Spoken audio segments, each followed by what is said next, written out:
here. Long ass time ago, the first time I ever started doing this stuff. Me and this really intense woman, Sonda Coleman. Like Black Panther, machine gun token face, all scary and everything. She used to try and fuck with me. We'd like kind of find each other, you know. So I was like, yeah, or something too. And so one day she's going on about, I'm like, okay, Wanda, you know. Sorry, I'm born this way. Nothing I can do. Anyway, she got here and I'm just doing my talking thing here, and she's sitting right about there, and I read this thing, and I saw her roll her eyes, so I crumbled it up, and she was sitting like her legs crossed, and I crumbled up, and I stuck my legs like that. So I went, here, Wanda, that's for you. And she just looked at me like I just like shit on her head or something. And after that, she really liked me. I figured either she was going to really like me or I'm just going to kick the shit out of me. So I figured a little trial by fire. Anyway. Here we go. See, now it's real. I'm the last leg of the tour here. I'm Henry Rollins. Yesterday, I got into Los Angeles International Airport and I flew all the way from Auckland, New Zealand. I barely remember any of it. I didn't sleep, but I still don't remember any of it. I landed in LAX. It was really horrible. I was on a plane, a 747 loaded with these mutants. And you know, people are wonderful. People are fine until you get on a plane with them. Everyone here, you know, you're nice, I'm nice, everything's nice. You know, if we all got on a plane, you know, and you're all sitting next to each other, going, yeah, that guy's not so bad. He smells a bit. On stage, he's kind of pathetic, but you know, you can sit through it. You know. But if we all got on a plane together, we'd all be just going like, look at that guy. You know, imagine like, you know, I'm funny, you can laugh at him. Henry's funny. And if you sat next to me for like 12 hours, you'd be going like, I hate this guy. I don't know him, I hate him. What the fuck does he think he is? I mean, you get an opinion. And then when you get in a bus station or a train station and you get on the vehicle, all of a sudden everyone just gets, you just hate them all and you don't even know them. And every single human thing they do that you do, burp, shit, fart, complain, all of a sudden, did you believe that guy? Asking for some real air to breathe? What a dick. Typical pushy, arrogant fuck. Hey lady, where's my shit? You know. So anyway, I get off the plane yesterday, just ungluing myself from these people, and you know, I made the mistake of letting them take one of my bags, and so I had to wait like 50 minutes next to these Grateful Dead clones waiting, you know, these tie-dye Sunday school boys coming back from Hawaii, you know, all tan and got Georgetown University sweatshirt and the moccasins and tie-dye, whatever, and they're waiting for, you know, whatever, and I'm standing next to him and I smell really bad. I've slept 6 hours in the last day and a half. I look crazy, and he's like looking at me, and I'm looking at them, and my bag comes, and I'm just like, so I hate everyone so much. I turned into a total asshole because this guy was like kind of leaning so far over, I couldn't see the baggage come out, and he's like out-leaning me, and I have to out-lean him, and I'm really bowing over the thing, so finally my shit comes, I grab my backpack, and I do like, you know, rude traveler, I just like grab it, boom, like totally face this guy's like, I'm like 10 years older than the guy, and this guy's like, that dick, you know. I get 10 feet away, I get out of the airport, I turn into a human being, and then I go, what a dick I was. But sleep deprivation makes things really wonderful. I went from Newark, New Jersey to Auckland about a month ago for this tour I just finished. That's 23 and a half hours. I got out of the plane in Auckland, and Auckland, New Zealand is like this little island. People think it's a suburb of Australia, but it's its own country, you know. And it's kind of like the B Team Australia. I mean, they're trying to be Australian. They're trying to, but they're just kind of sitting in the middle of this beautiful green, you know, luxurious, lush, you know, tropical setting, and they're all just kind of like looking like bored tourists, you know, fat, drunk. Now, how can you be fat drunks when there's palm trees and vines to swing on and oceans to swim in? And then pass out.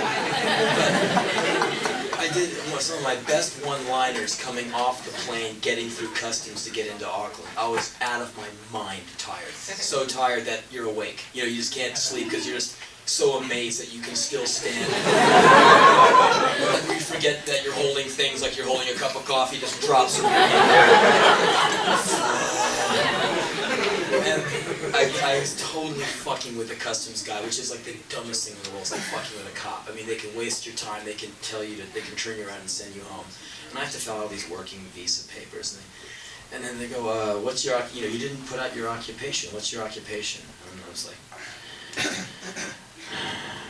professional mind fuck. And I was like, you're a musician, aren't you? Yeah, name? Bond. James Bond. Yeah, right, smart. You know, they let me in. It was incredible.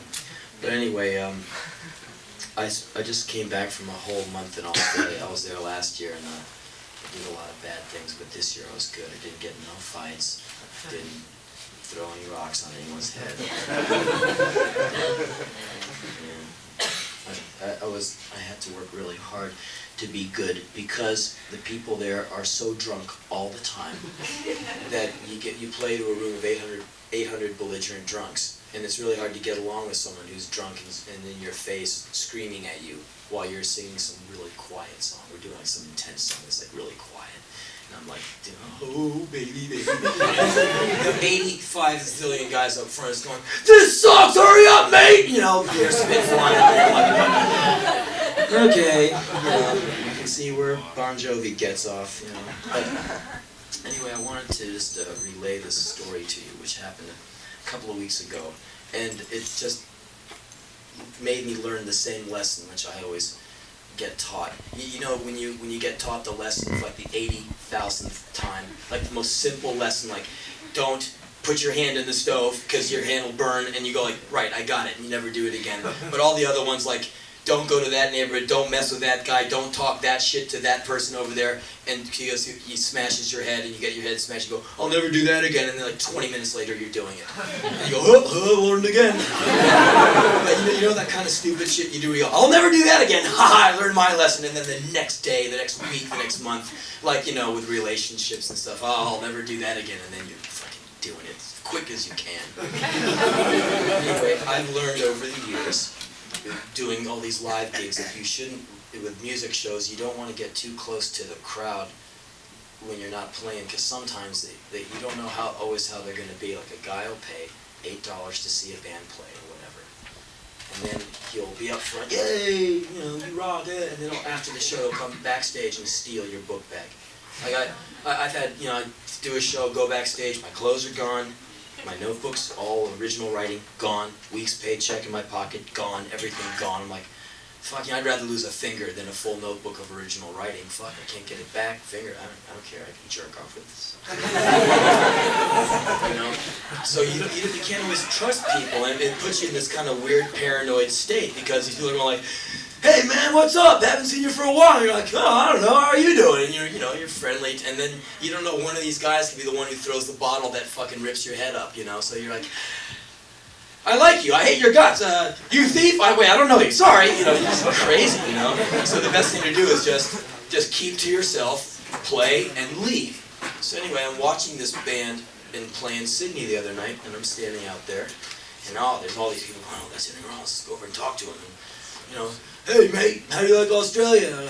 Plus, I want to get to South Africa, thank you. And they got a pretty ugly problem with racism there. Anyway, I'm just taking hands, kissing babies, trying to watch this band. And I see this guy stagger past me, and these people are just getting so shit-faced drunk, it's unbelievable. They have this capacity to drink that is just unbelievable. They have the unstoppable desire and will to consume alcohol. I don't know where they get the space to fit the liquid. It's unbelievable how much these guys drink. They're just intense. Women, men, children. Like there's this girl who's the friend of our drummer who was hanging out with us, and the girl would like, just drink all this beer, like a million quarts of beer, and after she's like, okay, well now what do you want to do? You're not drunk? Nah. Let's go to work, let's do something else. I'm like, fuck. I mean, if I even like looked at a beer, I would get drunk, But anyway, I'm watching this band, and I see this guy like do this zigzag past me, like the drunk walk. And I'm looking at him because he's one of those guys who you always see, and you recognize him when you see him. He's the guy who came out of the hatch a little bit too short. Short in high school, short in college. All of his days were a little bit taller. He had to like date midgets, Always had the big jock, put his elbow on his head, and ha ha, you're funny, And so he's got that chip on his shoulder. And sometimes you see him at bars and places like this. They're always like the short guy who had that look in their eye like, I have a fuse this long. I don't care if you kick my ass. Those guys, there's these rough little fuckers, And I see this guy walking by, this short guy, drunk, and I'm going, oh man, he's one of those guys. You can just tell the way they look. They're just like, looking at me? You want to fight me? They would do that to anyone. They would do it to King Kong. Oh yeah? I'll get you next time. They don't care. I see him going by. He's like walking like into people, like boom, and like guys like, and he shoves the guy he bumps into. Watch where you're going, mate. And he goes by him. He bumps into me, and I'm like, right. I get away from him. He looks at me. He goes, Henry Rollins. I like Australia. And he just dumps his whole drink on the leg of my sweatpants. I'm like, rum and coke. Thanks. So just I'm like, I like it fine. A lot of drunks around here. Yeah, man, I know what you mean. And he zigzags off into this seething crowd of people. I'm going in, he's going to get his ass kicked. Moments later, he comes walking backwards out of the crowd in a perfectly straight line. He's like, I'm going, God, how's he pulling that off? Because he couldn't even like see straight when I saw him a few minutes ago. And I can see why, and now he comes closer and I understand why he's walking so straight and he's walking backwards. Because there's a guy about 8 inches taller than him, holding him by his lapels, walking him out of the crowd.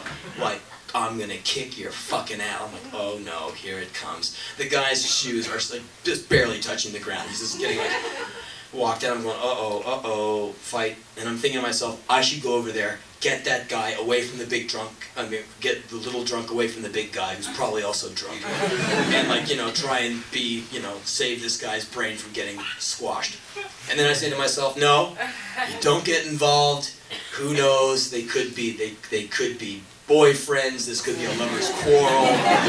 It's none of my fucking business, is the bottom line. It's none of my business. And I don't want to get into some shit. I gotta play tonight, good, I'll just leave it go. I just watch him go by, and then I think to myself, fuck, that poor guy's gonna get stomped. Okay, I walk over there, I grab this guy, I go, hey, big guy, this is my little drunk friend, Darren. Come on, Darren! Let's go. Don't worry about him. He's crazy. He's sorry. Aren't you sorry? And the guy's like, yeah, he's sorry. And this big guy's like, I'm going to kick your friend's ass. I said, I know. You could do it very well, I'm sure. We'll just go over here. And this guy's like, dude, get off me. I'm like, shut up. And I walk by, like, what is your fucking problem? Just cool out and don't get killed by this guy. I waited 18 months to see you, Rollins. I said, well, you're not going to see me if you get your brain squashed down into your fucking belt loops by that guy. Hey, fuck you. I would have kicked his ass. No. Let me lay a little reality on you. You are little. He is big. You are drunk. He is mean. Big fish eat little fish. You dumb. He dumb too. He bigger than you. Ambulance, you go, he laughed. And he goes, no, I don't back down from anyone. And I look at his face, divots, scars, nose, like this. I go, no, you don't. You should try it sometime. Or you should have tried it 10 years ago when you had a face, And the guy's getting belligerent with me, pushes me. What'd you break it up for? God damn it, you cunt. I'm like, and then I go, wait a minute. You're right. Why did I break it up? Because now the guy's mad at me. He's mad. And the big guy is over by the PA, like watching us, like, you know, oh yeah. And I just go, wait a minute, you're right. I'm sorry for breaking up the fight. I'm sorry for saving your drunk ass. I'm really sorry. Have a great night. Go kick that guy's ass. Do whatever you're gonna do. I'm really sorry. I'll get out of your way. And I just back away from him. He's like, right. Gets his collar back up and, yeah. And he goes off to the bar to get another, you know, rum and coke thing. Gets the drink, walks by me, goes into the crowd, and he disappears into the crowd. I go, oh well, I should have minded my own business. Leave these people be, don't get involved. And so at that moment, I look up on the top of the PA system. There's some kid up there, way up there, looking like, you know, going for a suicide thing. He's like, and he's gonna, you know, jump off like a swan into the crowd. And I was going, you know, go, go! And I was going, oh no, because it's a big PA and it's a long way down. And everyone's going, go, go! And the guy's like, okay! And like, he jumps, and like, you know, 700 people in the crowd, 699 have common sense. They all go, flying man coming towards my head. What to do? All yours, right? So the guy's flying, the entire hall just goes, ta-dum, and there's this big hole where the young boy is rapidly heading towards. And so, right at the moment before impact, I notice that there's one person standing in the middle of this circle of, you know, dance floor. And I look, it's like the drunk guy. He's standing there like, where'd everyone go? It's like a cartoon or something. He's like, ah, you cunt, you ran up. The punk guy just like crushed him, like, and the crowd kind of swells back in to kind of like peel the punker guy off the drunk, you know, trying to get the drunk out of the floorboards, you know. And it was great. The punk guy kind of gets like, he staggers away. And then like about 30 seconds later, the drunk guy gets up. Like, no problem, he can't feel a thing. He gets up, he looks down, he's got his drink glass in his hand. It's empty, you know, because he's like, looks over to the sidebar, goes off and gets another drink like nothing happened. The guy is unbelievable, he's unstoppable. If you had an army of guys like that, they could just fuck up anything. You shoot them like, right! And they just go fucking plow into anything. But I learned a great lesson, you know, just leave people the fuck alone. Some people don't want your help, you know. You have to help, you have to be very careful when you get help, because most of the time you're just a big pain in the ass.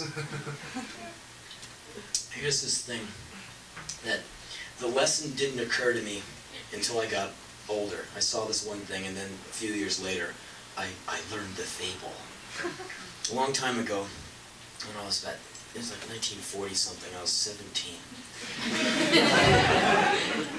I went to Spain, and with some students, we went to Spain, and we got tickets to go see this bullfight, you know. Here, you young Americans, go see this bullfight. Spanish culture, get in the bus. So we get our tickets, and it was in Madrid, and it just happened to be the day of the big-ass bullfight. That's what it said, big-ass bullfight. I mean, they have, you know, it's kind of like title fights. They have, like, you know, the guys who do the thing at the Olympics, scrawny guys and scrawny bulls. And then, you know, they get the Tyson bull to come out, and it's the big, you know, it's the big deal. It's usually in conjunction with some religious holiday or some big party afterwards. But anyway, they had, like, the big bull. They had the really famous matador was going to be out there doing his thing, you know, because matadors are in Spain like rock stars. They're like, you know, the handsome dudes and the awesome outfits, and people are really into them.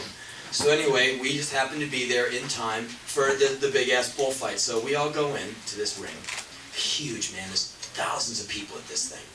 And we're just looking at, just kind of checking everyone out, all these old men and women there with their wine, and everyone's singing and having this great old time. And then so finally, it's bull time, and there's going to be 3 bullfights, and it's kind of like a music show where they have like the, you know, the kind of not so hot local band comes out, and then the next band, the kind of pretty good local band comes out, and then like, you know, Bon Jovi comes out. So Bull 1 and Matador 1 come out, and for the first time I watch a bullfight go down. And you all probably know the process, but since I have the microphone, I'll refresh your memory. The bull, who like, 2 hours ago was in some big field, thinking, you know, very simple bull thoughts. What does a bull want in life? I don't know, but I can assume by their actions I know what they like to do. They like to eat grass, shit, and chase cows. And sleep. You know, the simple life. They like to fuck, they like to eat, they like to sleep, they like to, you know, chew their spit. You know, they like to shit around the face. And, you know, and they don't fuck with anyone. They go sit in a field, and then someone takes them to McDonald's, and it's all over. You know, they don't fuck with nobody. So anyway, they lead this bull into the ring, and the bull is terrified. It's like looking around, because all of a sudden, it's smelling all these people, all this perspiration. There's this incredibly hellish noise of thousands of people jeering at the bull. And to top it all off, to bet, say if this was you, you're going to see Jerry. You're going to see Jerry Garcia, and you're tripping. And all of a sudden, you walk into the Wiltern Theater, and you're already tripping, and you smell all these people who've been living on the road for 8 years, following some fat hippies around. And you're already tripping, you're like, oh shit. And then you go in, and there's all these people yelling, and all these new smells, and all these new sounds, and then you start bad tripping. And the thing that tops it off, in the bull ring, the bull comes in, you go into the Wiltern, and out comes this clown to fuck with the bull. This clown comes out like, yeah, some fuckhead comes up to you while you're waiting for Jerry, goes, so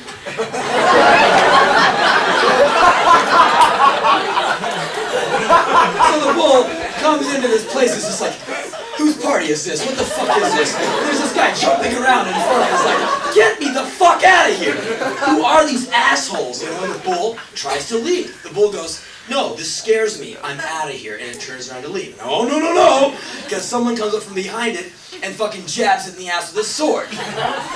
There's you, going to Westwood to go get some sushi or something. You go into some loud place, and the guy's chasing around trying to stick a sword up your ass. So the bull is just going, this is fucked, this is really bad, I want to leave. People are running around him, jabbing him with shit. He's bleeding.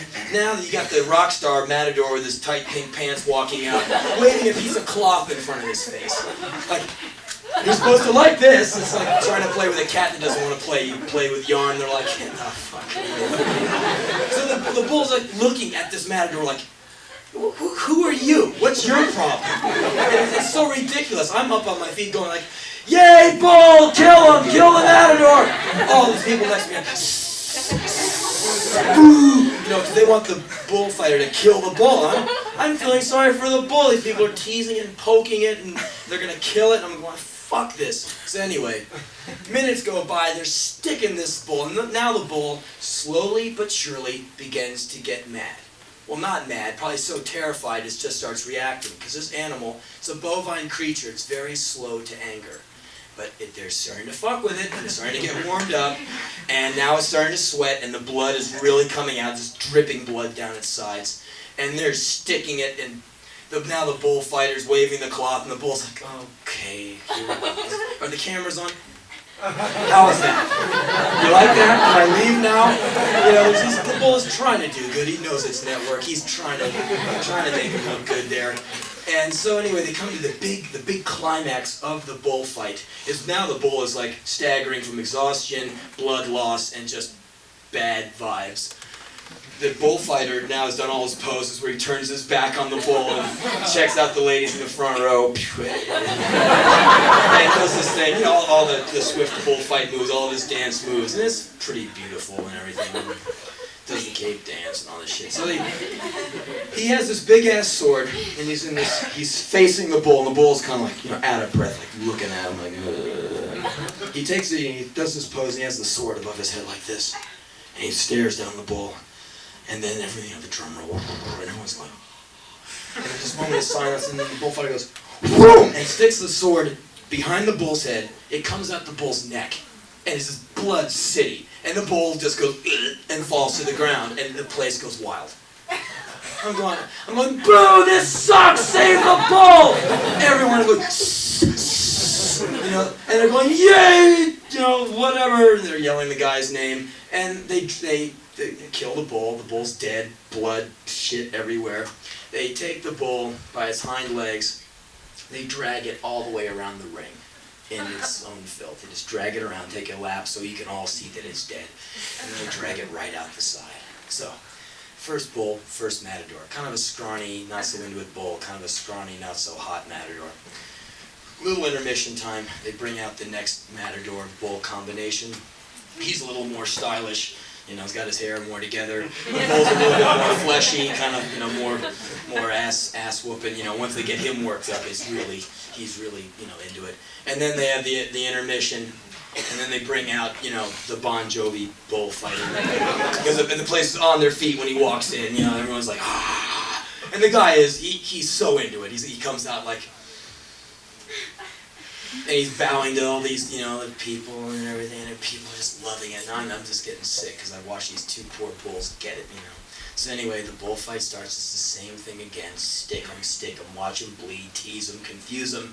You know, it's like going to New York. It's like Penn Station. People are sticking you, confusing you, fucking with you. You know? It's like life. People are always prodding you, poking you, confusing you, trying to sweat you, trying to make you bleed, trying to confuse you, and then they fucking stick your ass.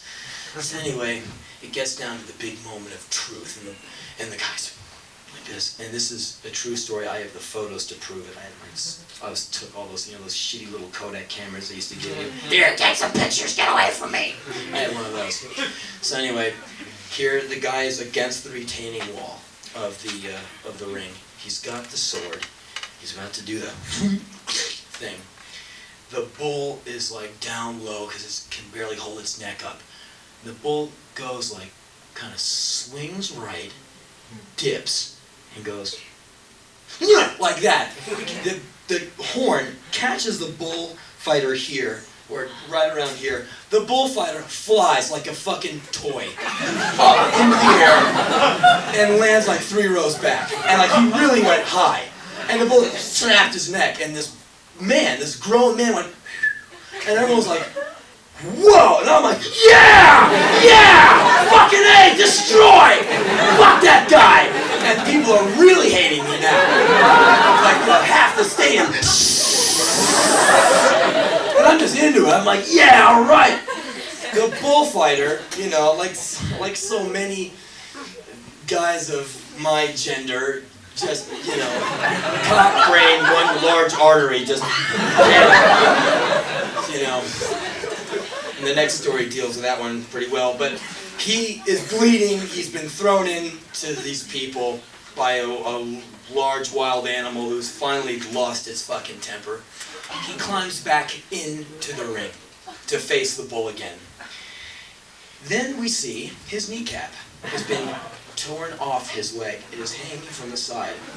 He's standing there like this with no sword. Just, I am going to face the bull with no sword. You know, ha-ha, and everyone's the blood and the sand, the passion, the bull. Everyone's just really into it.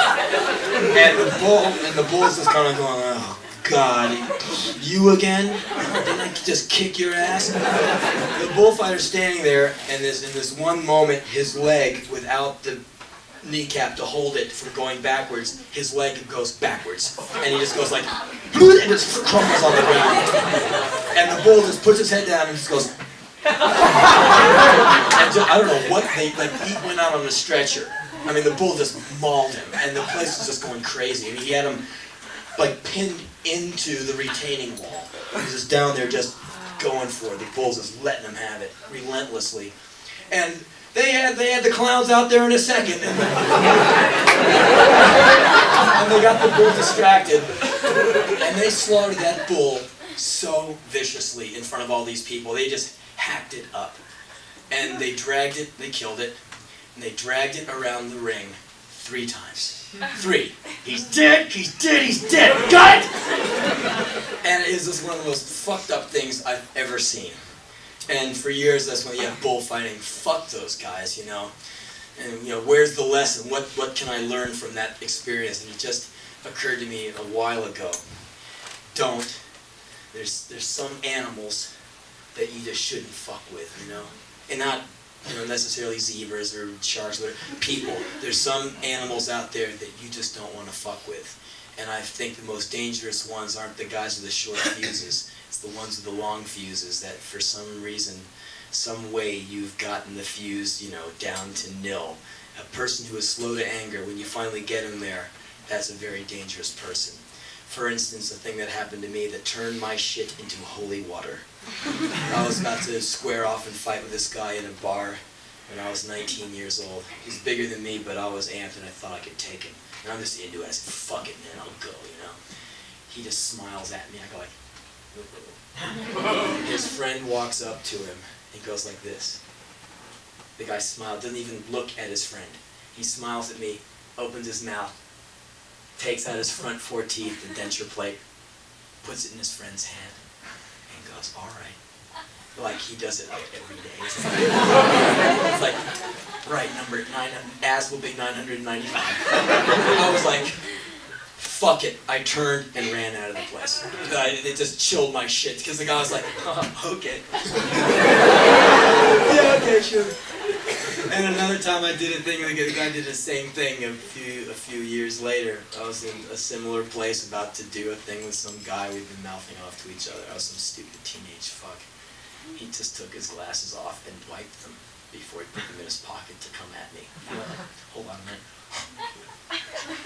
And then he put them in his pocket, and I realized just how big this guy was and how I'd really pissed him off. He's like, I have to take my glasses off to annihilate this punk rock asshole. Okay. And I was like, fuck. So there's some animals you just shouldn't fuck with. And it's the ones who are slow to anger I found that the ones you shouldn't fuck with. But the bottom line is, man, people are mean and dangerous, and you should leave them the fuck alone whenever you can.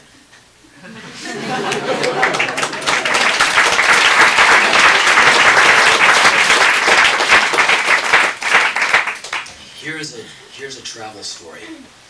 It's a tip for travelers. This is a tip for travelers young and old, whether you're going to Virginia or Venezuela, Lynchburg or Lisbon. The name of the story is called, fellas, Leave Your Dick at Home! Years ago, my mom, I used to live with Mom, back when Mom was a dish-throwing, wine-drinking, chain-smoking, Mia Farrow clone. She was insane, man. This anorexic, crazy, cursing, demon woman. She's like, I never wanted you. She's crazy, man. She's just like, I'm like, you had me? I'm gonna have your tendencies when I get older? Shit. Take me back. Anyway, she is into art, and painting and literature and classical music and all this wonderful stuff. And she's, reads art books, everything on churches, paintings, frescoes, statues, sunken ships. I mean, she's like book mania. So she studies Greece for 3 years. She knows Greece. She knows more about Greece than Greeks, man. She just got it down. Every fucking island, everything. She books this vacation so she can go to Greece and go to see, Pompeii, Mykonos, Santorini, Crete, everything. So she's gonna go, and she's so excited. I'm going to Greece! I'm going to Greece, and you're going to summer camp! One time, she went to Mexico to go see the pyramids or something. I came home from school one day, no mom. Next day, no mom. I figured, she's out with one of her boyfriends. Day later, no mom. Like a week later, I get a postcard from Zuoxanatl, or some shit. Like, I'm in Mexico! Like, fuck, alright. Thanks for telling me, I thought she went to the circus. It bummed me out. Oh, that means you'll be coming back. I can't have this whole place for myself anymore. I thought you just fucked off and died and left it to me. Oh well, okay. So anyway, the camp thing blew out, and she had no choice but to take me. She was so pissed off, because my dad wouldn't take me. I don't want the kid. It's your kid, Iris. Take the kid to Greece. Kid, watch out. There's a lot of fags over there. Thanks, Dad. Gotcha. want to take you on this trip. Yes, I know. You better be good. I will. We're going to be seeing a lot of statues. Yes, I know. So anyway, 6 weeks, 4 weeks in Greece, it was like, it's great. Once you see one fucking pillar that some guy with a toga hung out with, at that age, at 4th grade, you've seen everything in one day. You're like, fuck, man, let me do something else. Anyway, we're all on this bus going from city to city with all these old codgers. It's like 50 old codgers. My mom, me, this really burly young Greek bus driver guy, and his fiance, who was like the tour host, and she was really nice. So we're going town to town, hiking like, oh, come on everyone, hurry up now, we have only 10 seconds to see this lump of dirt that, some guy left here 80 zillion years ago. And everyone's like, oh, okay. And, people from the Midwest, like I said, you get on these tours and all of a sudden everyone looks like a Devo video. Everyone gets really mutated.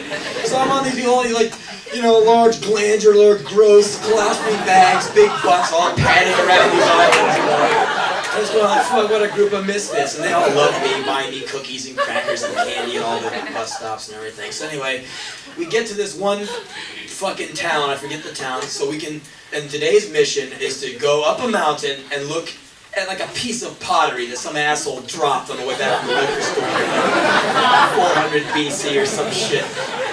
I'm like, oh, give me a break. Come on, only 4 miles up the hill to see the broken ashtray. Okay. And then we'll take a photo of it, turn around, and drive for 8 more hours to go look at a pillar. Oh, boy! I'm out of my fucking mind. And my mom's like, I read about this pillar and I read about the ashtray.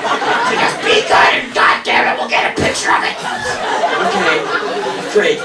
So we get to the town and, okay, time to hike up the mountain. I say, fuck it. I'm going to stay down here by the bus. Because there's all these lizards running around, I was having fun catching lizards. I didn't want to go up the hill and look at a fucking ashtray. So, I'll wait here. Don't do anything! I won't. Don't break anything! I won't. Don't steal anything! I won't. Try and kill yourself while I'm away! Mom, the codgers, the bus driver, and the lovely tour lady leave up the hill to go look at the ashtray. I'm hanging around looking for lizards, playing in the dirt, bored out of my skull. Wishing I was at summer camp playing with gimp and yarn and getting poison ivy.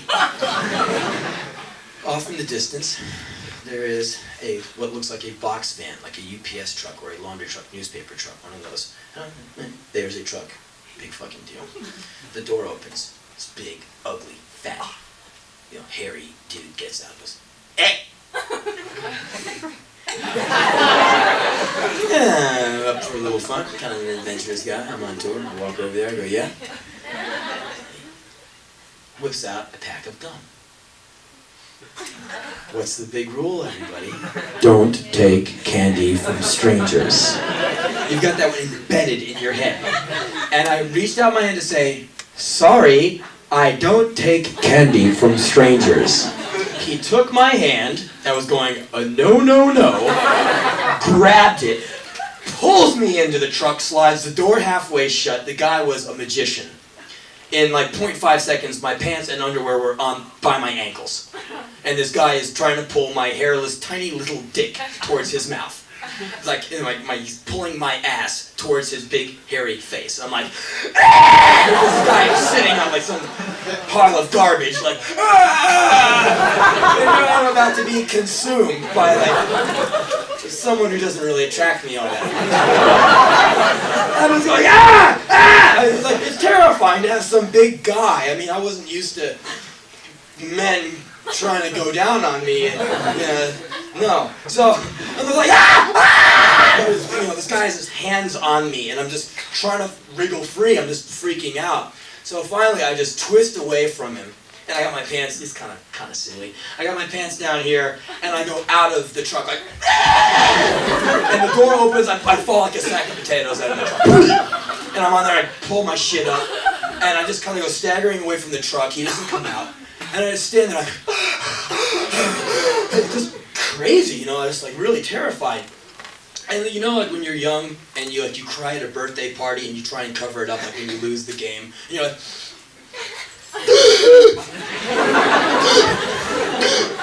are you crying? No. Yeah, you start spazzing. Oh, you're crying. No, no, I'm not. So I'm standing, it's like freaking, because this guy had been grabbing my dick and shit.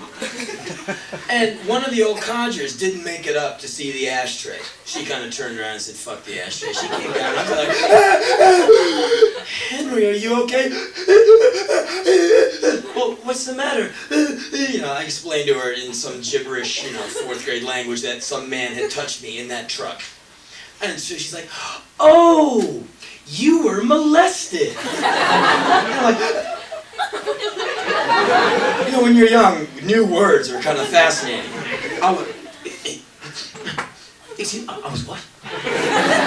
You were molested. I was molested. And it's kind of like this new kind of, I was molested? Well, she had a t-shirt. I've been molested. All of a sudden, this new, big, multi-syllable word pertained to me. The new present. I've been molested. Well, I was into it. Ha! I've been molested. I was still pretty upset, but I picked up a new word. I've been molested. I've been molested. I can say it and be real. I've been molested. I just started repeating it. I've been molested. I've been molested. Well, when you're molested, the first thing you should do is tell your mother. This woman is all helpful and everything. I'm like, and look, and coming down the mountain is everybody. They all saw the ashtray, took the picture, now they're hiking back towards the bus. And there comes Mom, and I'm like, you know, freaking out again, because now I know she's going to get all intense when I tell her that, you know, I've been molested. So everyone comes down, and they're like, oh, I'm like the little grandson they all wish they had. Like, "Oh, Henry, are you okay?" "I've been molested! I've been molested!" And everyone's like, "Really?" And they look at my mom. "What are you teaching me?" My mom, "You what?" "I've been molested! I've been molested! I've been molested in that truck! I was molested in that truck!" What did he do? You know, well, you know, he touched me. He touched your penis. You know, when you're a little boy, Mom always makes you learn that word, you know. Make sure you don't catch your penis in the teeth of your zipper. Hold your penis, don't urinate on the floor. Hold your penis and put it in, you know, you hear the P word a lot. So you get kind of loose with penis by age, at least age 4, you're down with penis. So, That man touched your penis. he molested me, he molested me and touched my penis. Yes, true. Yes, he molested me and touched my penis. Now I got this like multi-syllabic, you know, mantra going. He molested me and touched my penis, and now everyone in the whole, it's a little township, a little, you know, town circle, all the little shops there, all the tourist traps. And you know, what do you do if you're a Greek in a small town waiting for the Greyhound bus full of old fucks from, you know, Kokomo to come in? You bide your time and you wait. Or you look at the crazy little white boy shrieking at the top of his lungs. Everyone is coming out of their stores like that. And they're all mingling with the old codgers. And in the middle of the circle is me. And my mom screaming at me, hitting me. You got molested. Whack. Yes. He touched your penis. Whack. Yes. Don't tell the tour guide and the bus driver. Say, I've been molested. A man touched my penis. Okay, I go up to Michelle, the bus driver, like, "I've been molested, a man touched my penis." And she goes, you know, goes up to the bus driver, fiance, boyfriend of hers, this fucking hellish guy, you know, Greek. He just looks at me and goes like, "Oh, happened to me too," you know. Goes over to this truck, pulls this dude out of the truck, proceeds to beat the shit out of this man in front of everyone. Just like head into dirt. It's like, "You filthy penis toucher, you molester!" And I didn't get any kind of pleasure from it watching the guy. I mean, I was going, God, what a big pain in the ass I am, you know? Here we come to this town, all of a sudden I'm the center of this attention. My mom's gonna kick the shit out of me whenever we get to a dark corner. This guy is beating the shit out of this other guy. The whole town is watching me. All these old grannies are spitting their denture grip spit in my face. "Oh, Henry, oh, you poor..." And I'm going, God, this sucks. This guy's getting his ass beat. I'm some fucking molested victim. I'm gonna get my ass kicked by my mom. I was way more scared than Mom than the big Greek guy wanted to suck my dick. And it was hell. So he beats the shit out of this, you know, this Greek boy lover, and we all get on the bus and we leave. And my mom took me to the whole hotel room we were staying in that night and just paddled the fuck out of me. And like, Don't ever take any first things I do. Whack, shut up. I should take you anywhere. I should send you to the boys' home. So, fellas, Leave your dick at home! There you go. Now, you don't have to clap or anything. It's okay. Now, would that be nice? This is kind of a ploy to the men. Wouldn't it be nice if you could go through life just at certain times, like you have a tape deck at home and the tape is playing, you put it on pause? Wouldn't it be nice if you could put your dick on pause? Put your dick on pause and put all the thoughts and all the shit and all the time you take thinking about your dick. You and your dick. Here's me and my dick. I mean, it's your life. Here's me, here's my dick. This is the story of my life, you know. As much you can be into your dick or not into your dick. If you're a guy, you're married to your dick. I mean, it's just the way it is. What if you could like leave your dick at home and go out and just be a human being for a day? Wouldn't that be great? Say if you're heterosexual, all these blazing women walk down the street, you just look at them and go, sure, human beings. Wow, life. Wouldn't that be nice? You know, the reality is the girls walk by and you're like, you just go crazy, go on the beach. It's so fucked, and it gets worse as you get older. You think you're older and more mature now. Ha ha ha, I've mastered my dick. I don't lose my mind over women like I used to, and some girl walks by, ha ha. You're making a pathetic fool out of yourself. It'd be really great if you could just leave it at home. Like take it out like a computer component. Like, leave it on the mantle. God. God damn, it should be wonderful. The other night, before I was in Australia, I was doing some shows with a band in the Midwest. And we were playing in Green Bay, Wisconsin. And we were rocking out, having a good 500 young people getting hustled out by the cops, and they shut our PA down. And right before everyone left, I figured I would do a little public service announcement of something I read a few days before. And the mic was still on, so I said to the crowd this thing that is true. I said, hope just so you all you young folks know, on your way home, think about this. I said 1 in every 3 women in this country statistically will be raped in their lifetime. Every 2.5 minutes, on average, a rape is reported in America. It's a rape, claim is reported to in a police department somewhere in America every 2.5 minutes. And if you think about how many aren't called in, it's pretty intense. So it's 1 in every 3 women statistically will be raped. Statistically, okay? And maybe if you take in all the ones that are too afraid to call, too freaked out to call, maybe 1 in every 2.5 women will be raped. And I said, that means statistically that perhaps some guy, and like when I said the thing, one of the 3 of you will get raped, everyone's like looking at each other, and all the guys looking at the girls going, that's pretty fucked up, I'm glad I'm not one of you, And then I said, and that means statistically that perhaps someone in here, some male in here, has either raped someone or will rape someone. And then all the women looked at all these other like teenage guys like, you fuck, criminal. And I was like, what? I don't do anything, And the cops really bummed. I'm like, kicking the rape science to these people, and the cops are looking at me like, oh, shut your fucking mouth. And I have a bad problem with cops. I see him bum, and I got a microphone and a big mouth. I can't help it. I go, okay, those are the facts. But now here's a question I want everyone to think about on there while you're getting your ass kicked out of this club tonight. If you could take, it's like an algebra question. How many times could you fill up Madison Square Garden if you could give a ticket to each homosexual police officer in America? How many times could you pack out the 18,000 seats of Madison Square Garden? Would it be 5 shows? Would it be 50 shows? Would it be 550 shows? 18,000 people a night. How many nights would it take? Does anyone know? Has anyone consulted the Farmer's Almanac? Does anyone know? All of a sudden, all the sound of my microphone went away. I look over at the soundboard. Theo Van Rock, our sound man, has 3 cops around him. And he's looking at me going like,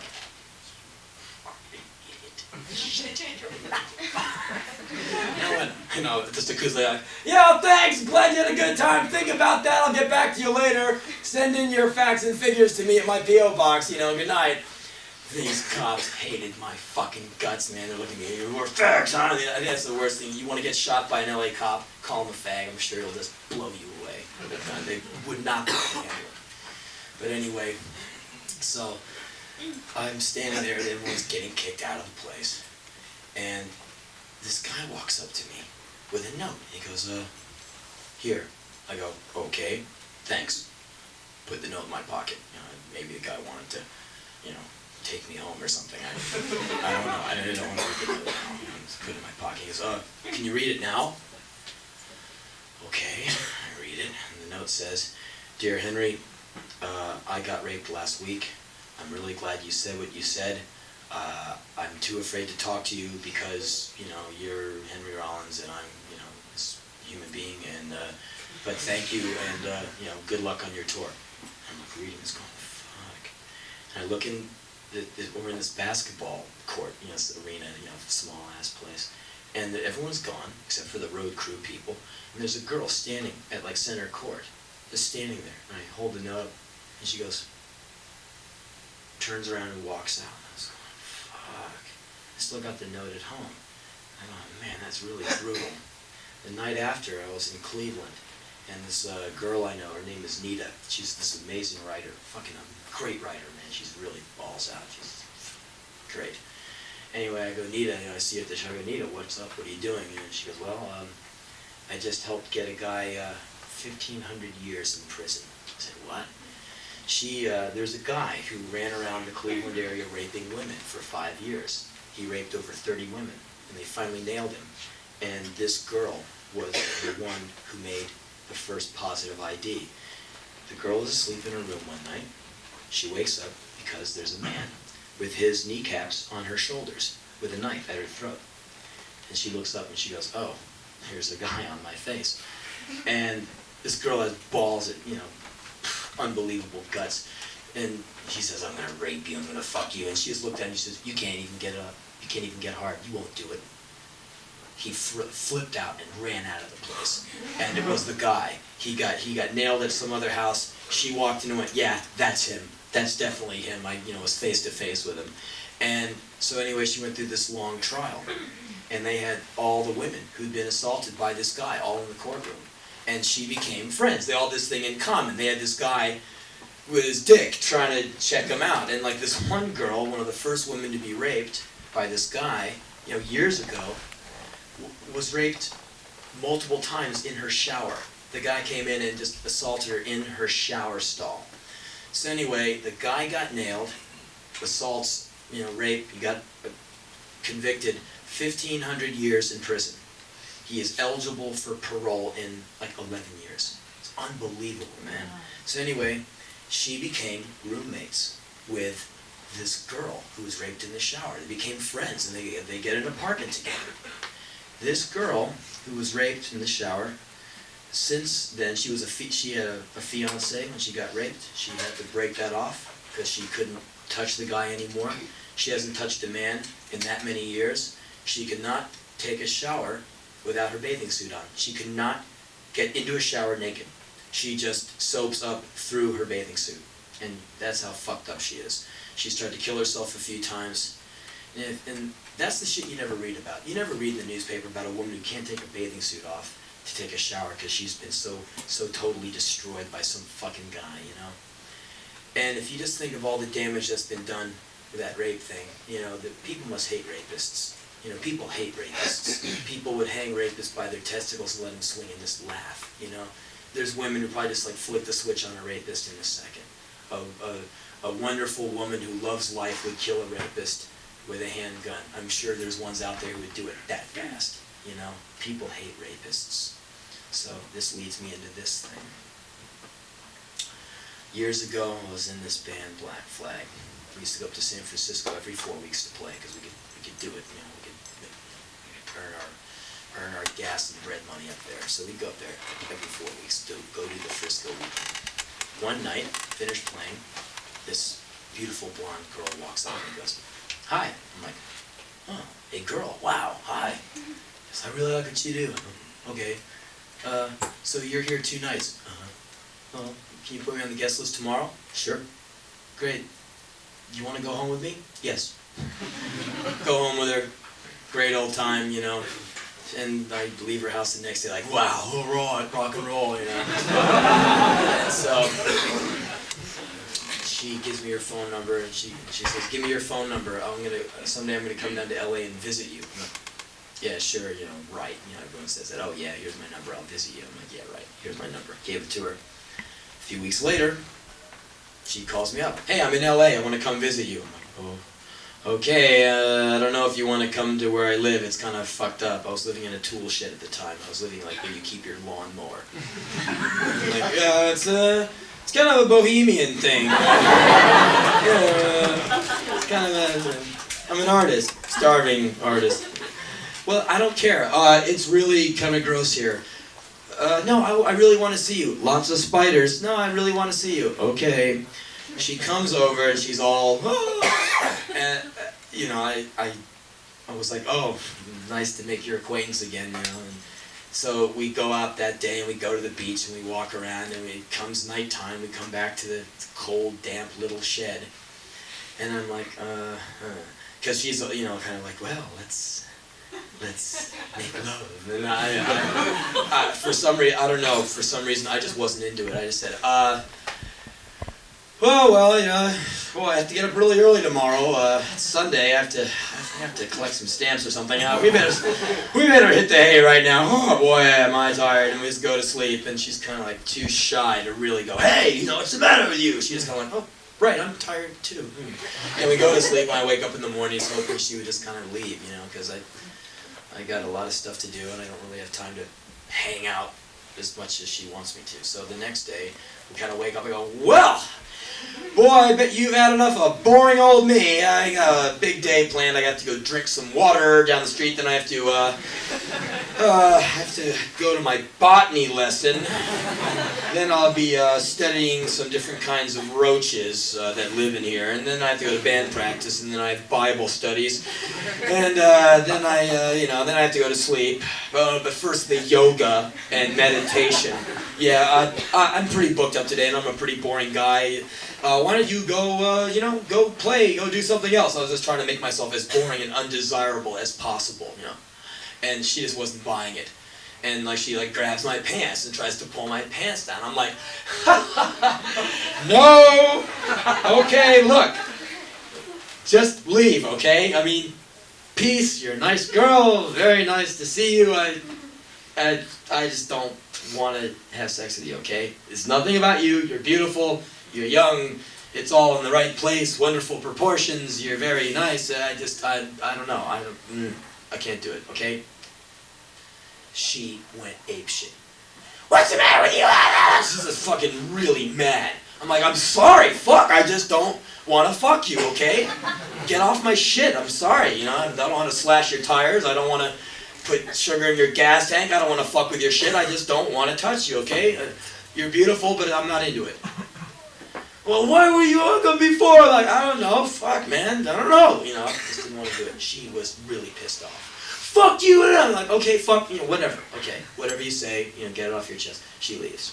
I'm like, "Oh, well, A few days later, I get a phone call from the local whatever. I find out that I've been accused of rape by this girl. She goes back to San Francisco, calls up the San Francisco Police Department, and says, "Henry Rollins, lead singer of the band Black Flag, raped me." At this point in life, I am this young man with hair down to here, very ragged clothes, because I was poor, covered with tattoos. I looked like Jesus Christ or something, like, it's the surfer trash. This girl was blonde-haired, blue eyes, beautiful, perfect young girl. Now, you take me looking like that, and this girl, and you put the two, me here, her there, and say, one of them is a liar. She says, this guy raped her. He says he didn't. Who the fuck is a jury gonna believe? Who's like America going to believe? I am terrified. I'm going, fuck, I'm gonna go to jail for rape. I really thought I was gonna get jailed. And I was going, what do I do? What do I do? I didn't know what I wanted to do. I went to band practice and said, remember that girl? I've been accused of rape. And everyone, we had no money. We were like dirt poor band, and everyone just looked at me and said, you're fucked. You're fucked. We can't defend you. Henry, we're in trouble. I'm like, No, she won't perjure herself. I'm starting to having to think like Perry Mason. And you know, the other guys in the band who are older than me going, no, we're in trouble. We should call someone. I'm like, oh shit, you know. And I spent like 3 days just like, I was terrified, man. Couldn't sleep, couldn't eat. I'm like, fuck, I'm not a rapist, bad. So finally, mercifully, this girl, I don't know what went on in her mind, she called up the cops and said, I withdraw the charge. Now, she withdrew the charge, so they dropped the charges. But they still had my name, rape. They didn't like my band anyway. For the next year, I was harassed by cops. Like, it was unbelievable. I would leave the house, this tool shed, go through the front yard, to go to 7-Eleven at night. It was like my nightly 7-Eleven run, dump the mail, get the large coffee at 7-Eleven, go back to the tool shed, and get wired and write all night. Every single night I'd go do this thing, like clockwork, you know, 1 in the morning, do my number. About 3 nights a week for months, I'd be walking, all of a sudden I hear the car next to me, and you can tell a cop's engine anywhere. Anyone knows that sound. The finely tuned, hot, you know, high idling engine that just purrs like a death machine. And it's the only car besides a guy doing a drive-by shooting who drives that slow. So anything moving that slow next to you, you know you're in deep shit, be it a crip or a pig. So, and every other night I'm walking and I'm like, and it got to the point where like they would stop me at the same square of the sidewalk every night, and I would just stop. Same cop. Hey, faggot. Good evening, officer. You been sucking anyone's dick tonight, faggot? No, sir. Where are you going, faggot? The 7-Eleven, sir. Then where are you going, faggot? To the mailbox, sir. Where do you live, faggot? You know, 4140, you know, North Street. Why are you a faggot, faggot? Because you say so, sir. You know, we don't like that fucking faggot band you're in. Yes, sir. You know, this harassment, and what am I going to say? Fuck you? You know, right. I wouldn't be here if I said fuck you. So I just am eating this shit, eating pig shit 3 nights a week. And the thing culminated in this young cop, younger than me. This cop was great. He's like shaking. He put a 45 in my eye. And I know it was a 45 because I got a nice chance to stare at it and study it. I'm going, oh, nickel plated. Oh, nice hand grip, rubber hand grip. Yeah, that's nice, you know. And he came into my tool shed. This was great. I was playing a tape. I had my ghetto blaster. I was playing a tape of this band called the Swans, and they had this album called Cop. And I was playing the song Cop. It was coming through, and the lyrics were like, "No one rapes them like a cop. No one burns their skin like a cop." I'm like, oh, fucking please. And I'm typing this thing about killing cops. And behind me, and I'm not kidding you, the cop was on, I was talking about cops on the typewriter, you know, the cop fantasy number 550. All I was writing about then was my dick and cops. Now all I write about is my dick. But anyway, I've mellowed out. Anyway, from behind me I hear, "Freeze!" I'm like, freeze? I put my hands up in the air like a movie. I turn around, there's a cop like this, like, and I look at him and I go, that guy is younger than me. I turn away thinking, you know, LSD damage or something. I'm like, no, this is, I've invoked the spirits of the Swans so heavily that a fucking cop has materialized in my shed. That's how awesome my brain is. Little old genius me. I better turn around and see if the hologram is still there. He's still there. He marches up, puts a gun in my eye, and this is so great. His awesome one-liner. "Do you live here?" Why no, I'm just visiting. You can think of a million great one-liners. No, I'm a burglar. I'm a burglar. I break into people's shit. I play my tape, I type on their typewriter, and I leave. In fact, to this dump, I had to bring my own typewriter. I said, yes! He went, all right. And he left. I was like, it was so fucked. And that's another side of rape that you don't think about. But I tell you what, here's the next bad part of the story. I got so paranoid and so hateful with women for like months afterwards. If any girl would talk to me, I was so belligerent, man, I just couldn't even handle it. Because I figured every woman in the world, if I just look at one, if I touch one, if I have sex with one, I could get nailed for rape. So a girl would be like, you know, oh hi, I'm like, yep, what the fuck do you want? And the girl would go like, what the fuck is your problem? And I'm like, nothing. You gonna call the cops on me? And the girl's like, whatever. You know? I don't even know you, just want to know where the post office is. And I'm just like, get the fuck away from me. My dick is in my pants. I'm not doing anything to you. Where's the witness? I was like crazy paranoid. It took me a long time to get over it. And you see how bad that shit is. Look, you know what I said about an hour ago? People are mean and dangerous. Please stay away from them as much as you can. Or hang out at McCabes and listen to the big clown tell you the story. I wanted to read you just a few things here. Stuff I wrote last night. I got back from the airport yesterday. The plane comes in. You come out of. I watched the sunrise in Hawaii yesterday. It was just unbelievable. I was like, wow, this is beautiful.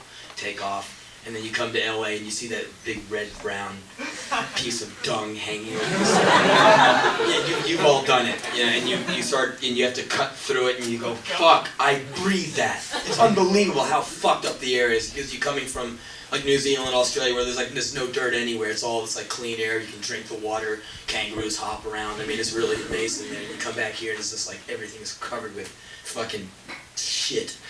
And I landed, I was like, ugh. And I got back to the house, couldn't sleep. Tried to sleep at night, couldn't sleep. I slept 6 hours last night. I slept 7 total hours in the last 2.5 days. I am crazy right now. Anyway, I wrote this shit in about 5 minutes right after I got home, and it probably sounds like it took about 5 minutes.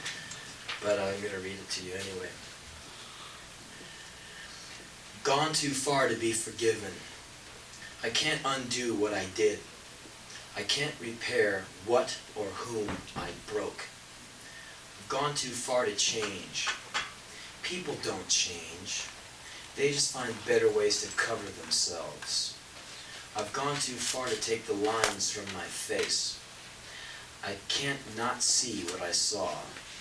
This is it. There's a long trail behind me and a shorter piece up ahead. The brightest lights have been shown. The loudest roar has been uttered, and now I'm getting down to it. Instances of time flash and pass. They get suspiciously similar. I see the same things with different names in different places. I've gone too far to ever love your world. I know too much to ever call it home. I've gone too far not to see the fist in my hand. I know enough to know that I will always come crawling back to learn the same lessons in pain. Fuck the rest of this shit. Here's, you save it. Here's a great lesson I learned. Here's where I got some beautiful shit rubbed in my face. Many moons ago, I was stranded in England with the need to go to Frankfurt, Germany. I had a little bit of money, so I opened up the NME music paper, got one of those bargain flights, walked from this guy's house I was staying at through the shitty English pissing rain, went to the travel agent, turned around, went through the shitty, fucked up, unfluoridated water, shitty English weather, back to this guy's house. It was 3:30 in the afternoon. I had a 7:15 flight, London Heathrow Airport to Frankfurt, Germany. The ticket was about £50 cheaper than a normal ticket. If you lose a ticket, you don't get a refund. If you are late and miss the plane, you don't get a refund. You cannot reschedule, you can't anything. The ticket is so restricted, you can't even get it out of the envelope. I mean, it's cheap, and you gotta pay the price for cheapness, you know. So I go, if I fuck this up, I'm sitting with a 70-pound piece of paper that I can make a paper airplane with. I can shove it up my ass. I can do anything I want, but I can't fly with it unless I get to the airport. So I go, I'm leaving for the airport now. It's like now 4 o'clock. I have 3 hours to make a 45-minute train ride. And this guy I'm staying with, Phil, he goes, what the fuck are you leaving now for? It's 45 minutes on the train. I go, Phil, this ticket is so restricted. I can't even get it off my hand, Phil. Look at this ticket. Phil, I'm gonna get to the airport like your dad gets to the airport. 2 hours early. You know how everyone's dad believes, travel agents? You want to get to the airport like 3 days early, 2 pair of underwear on, just in case something happens. I mean, they want you there like a day before. And if you're like me, you get to the airport, you jump over customs, run out onto the tarmac, your plane is hurtling down the runway, you're running next to it, you throw your luggage up to the flight attendant, she throws down the rope ladder, you grab it, and the plane leaves, and you climb up the rope ladder, and you're the last person in the plane, you get your ass in the plane as the plane is making the U-turn over the Pacific to go wherever. That's how I usually catch them. I'm sure there's a few of you people who have to do the O.J. Simpson across LAX. Okay, but this time I'm turning over a new leaf. I'm gonna go there so early I can just sit on my ass and just... So, I have 2 backpacks, 2 sweatshirts on, these pants, I'm unshaven, I'm pretty stanky, okay, but I'm going for it anyway. Out I go into the shitty, pissing, cold, freezing, fucked up English weather. And if you've ever been to England, if you ever heard the shitty records that come out of that country, in the real world, you look at The Cure and you just go like, God, I got the cure for this band, where's my flamethrower, And it's just this fat clown in makeup, weeping over a guitar. And there's like 80 million girls chasing him. I cannot figure it out. This girl's like, it makes me want to fucking get fat and get a bunch of hair so they'll chase me too. I'm like, fucking A. And so the people in England I like. The show's great time, but the bands that come out of there and the way people would like to make you think that England is music mecca of the world, it's all bullshit. It's all hairspray and production. Anyway, whenever I'm there, I have like this bad attitude. I'm like, Henry, what the fuck do you want? Get some fucking health in your diet, man. Drop and give me 20. I'm really a hothead, People come up to me like, can I get your... Boom, so you can't take a punch. Where's your weights, man? Get a life. Get your hair out of your face. Brush your teeth. God, I'm sorry. Sorry about that. I'm sorry. Anyway, I go out with my 2 backpacks into this shitty weather, and I go running to the train station, which I have to take the suburban train into to get the tube to go to the airport. So I run in, I get all the tickets for all the little trains I have to take all at once, smart traveler I am. And I hop on the suburban rail and I get to a tube station and I whip out my American Express Traveler's map. I'm right on time, I'm going to get to the airport 2 hours early. I'm so fucking slick. And I look, I go, okay. All the little lines curling like, psychedelic spaghetti all over the place. I go, okay, I get on the butt line and I go all the way there and then I hook up here and go on the dick line down there. Great. So, I look around, butt line, there's the butt line. Now I go onto the platform, to get on the butt line.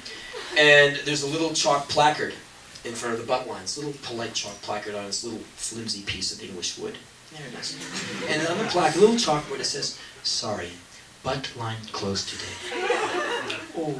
Have you ever been to Manhattan, New York? Have you ever been to New York? Do you know what happened if you closed a train down? People would just, they would kill. Someone would die. Someone with a conductor's cap would just be like, filleted. No train, no life! Forget it. Oh, but in England, you can just say, oh, the train's closed, and everyone will just go, and they'll go home with their Morrissey 12-inch. Go home with them. Or even better yet, they'll sit in their backyard and just get rained on. Let's write poetry. So anyway, I go up to some guy high on fucking grease and unfluoridated water. What did you eat today? Grease with some fish and potatoes in it. So here's a guy like, excuse me, are you alive? Do you work here? Yeah, wrong, yeah. What, may I ask, is the matter with the butt line? Oh, yeah, wrong. It's closed. I can see that. I'm just curious. Why is the butt line closed? It's workers' disagreement. They disagreed on something, and they closed it. Back into Morrissey land. He's gone. He's out of here. I'm like, Okay, fine.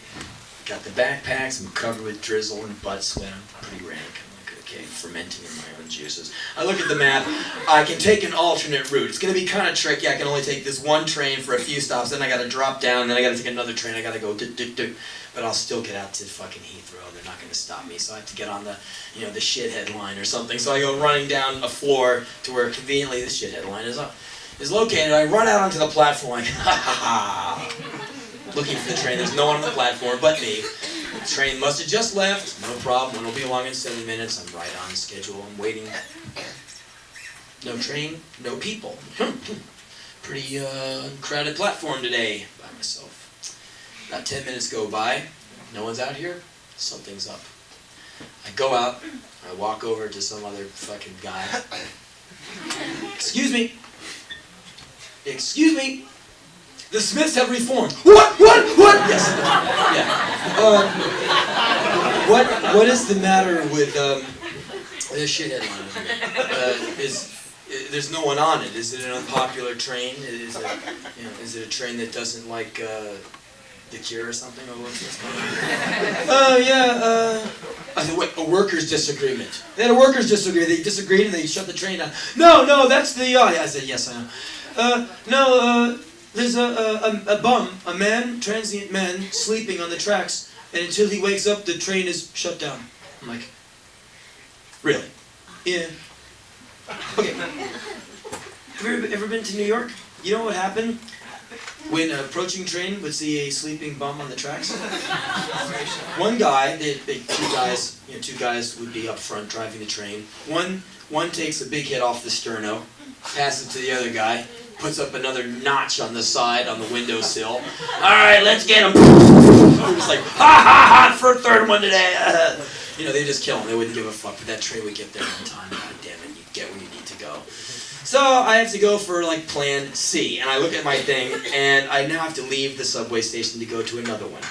And I go, uh-oh, the dots are like this far apart, a few blocks. I go up to some guy, excuse me, bloke, how far between the two dots? He goes, not very far, 90 million kilometers. I'm like, no problem. I run out and just run up the fucking street. It's like shitting rain. It's like, I get into the next subway station. I can't get all the way in. It is choked with people. Everyone and his mom is at this subway station, and I find out why. Every train in London is shut down for one reason or another, except for the line I need to get on, and the northern line, the black one, that just takes you to nowhere. It just goes like way the fuck over there where no one lives except sheep and grass. There's nothing at the northern line except guys waiting to die, and there's nothing happening out there. And it's the other way. I'm like, oh fuck.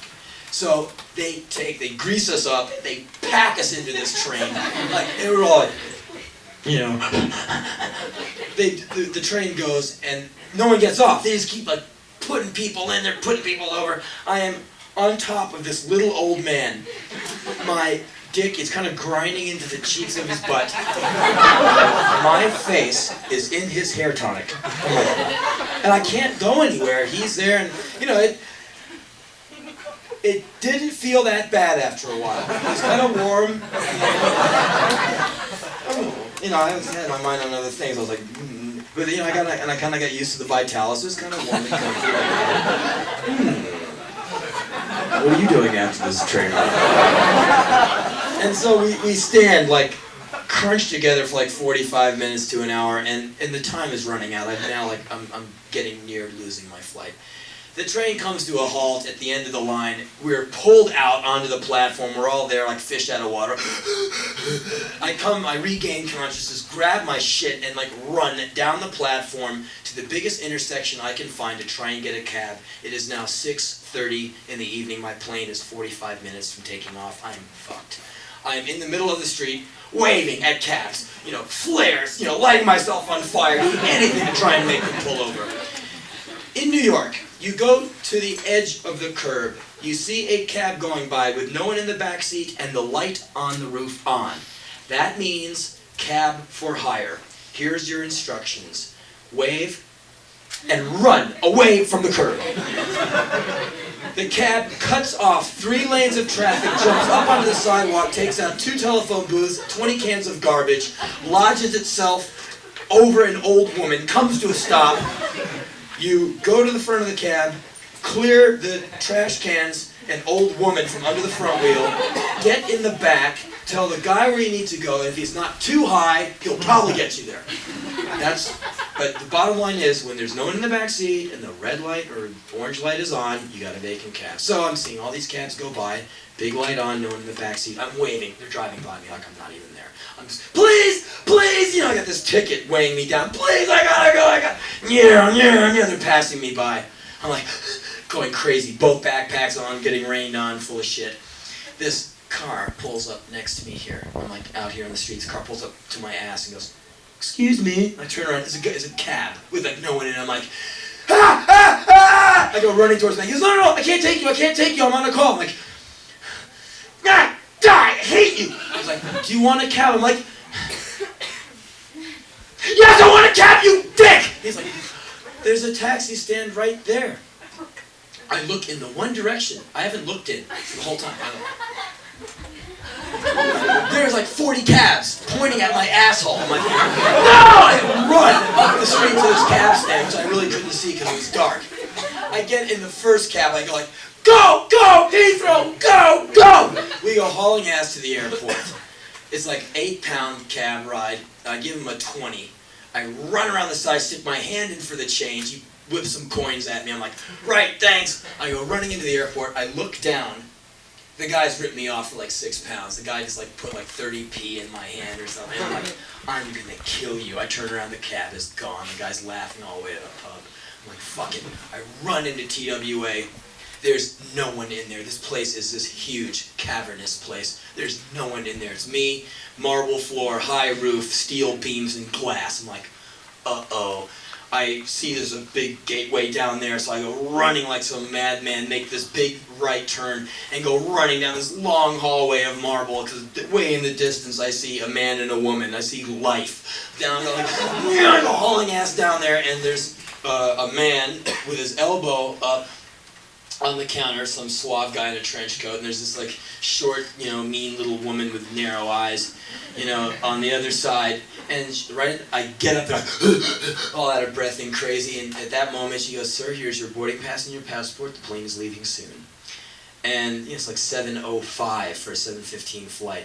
And the guy kind of looks at me like, look at this guy. And the guy's like, not wet, he's like, man of leisure, hey. And the woman looks at me. She goes, oh, I suppose you're one of the late people. Bad move, lady. I already don't like your music, your food, or your fucking culture. And now I don't like you. I proceeded to unload the most intense trash can of obscenities and death threats at this woman. I said, I'm one of the late people? Oh, fuck. You stupid, bovine whore! I wouldn't have been late if your faggot subways worked, you dick! It's like, huh, you might miss your flight. I may miss my flight. You piece of human garbage! How am I gonna miss my flight when the plane is going down the tarmac and I run outside with your fat, bovine pig body and throw it in the way?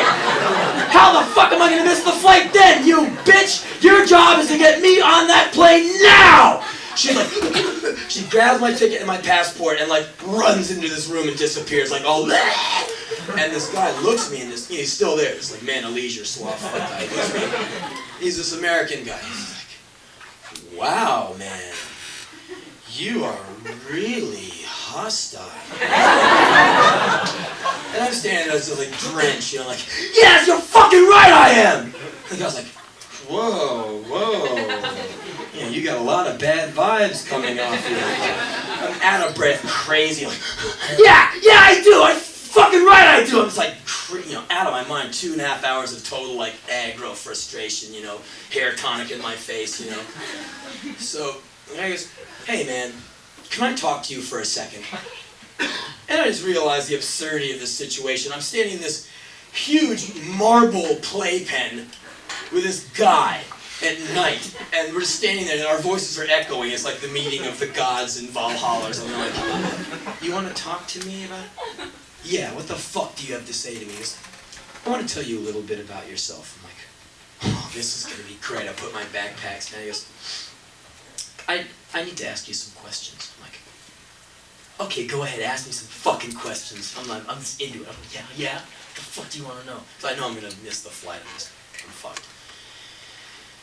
Is it that woman's fault that the trains aren't working today? You're fucking right, what? Well, not directly her fault. No, not exactly her. Yeah, but you know, she's from here, so she's you know. Well, no. Okay, you're right. No, it's not her fault that the trains are not running. What does she do for a living? Well, you can tell she specializes in giving me shit. No. What does she really do for a living? Well, she types people's names and passport numbers onto a machine and gives them tickets, and then goes home. So, now we get to you. You come into the airport, yelling and screaming, yell all this bullshit at this lady, get her so upset that she can't even remember how to turn her computer on. She's probably so flustered, she can't even type your name, she's so terrified. I'm like, yeah, well, she better be terrified. You know, he's like, yeah. I'm going to tell you what you are. I'm like, okay. I'm just ready to kill this guy. I'm like, yeah? You tell me what the fuck I am? I'm like, yeah. You are a decorator. What? Because you are a decorator. All that stuff you laid on when you came in here, I'm going to throw you in front of a moving plane, and all that shit you said. It's all decoration. It's all bullshit. Total bullshit. Decoration. You came in and you decorated the whole airport with your shit. Totally unnecessary, totally meaningless. You're a decorator. You come in and you just decorate with bullshit. Like, me? Yeah, you're a decorator. You want to be a decorator? No. Well, then cut the decoration. Cut the decoration. He goes, yeah, drop the decoration. You're a fucking decorator. Just get rid of it. Get rid of the decoration. Standing there like, the roof opens. Golden sunlight comes in. Birdies twerk around my head. Decoration. Fuck. It's like the most righteous thing someone said to me in like a year. There's this tripping out in this huge room. Me and him. It's like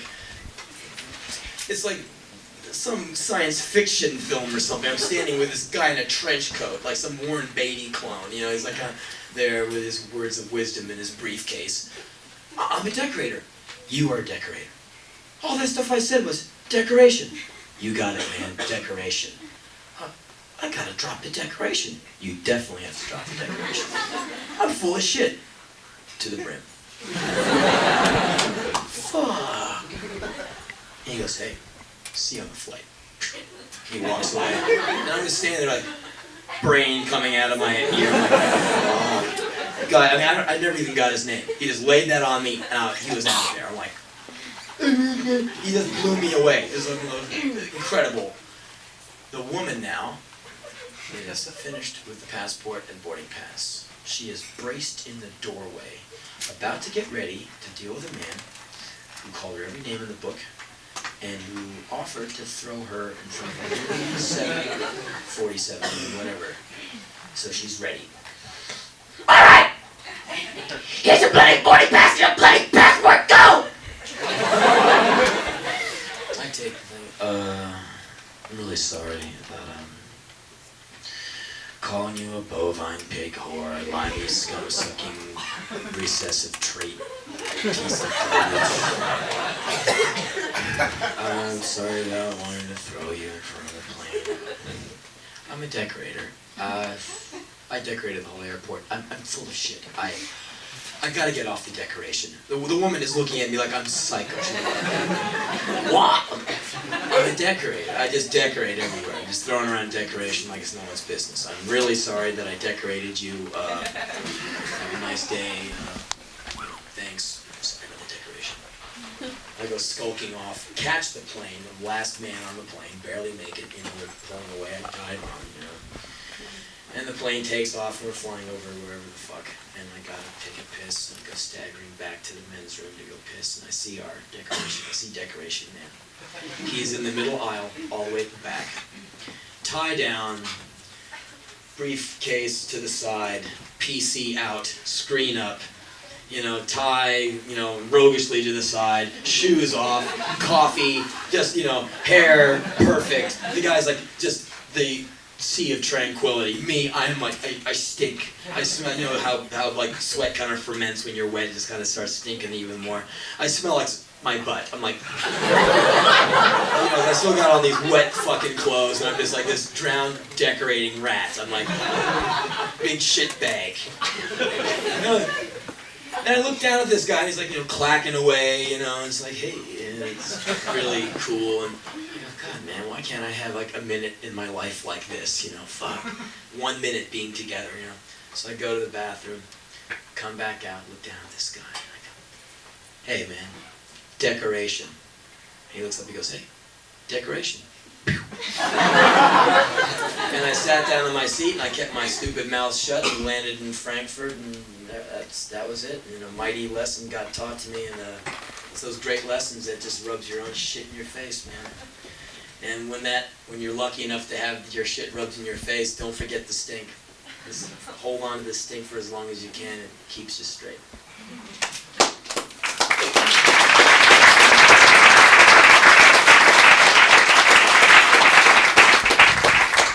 It's late.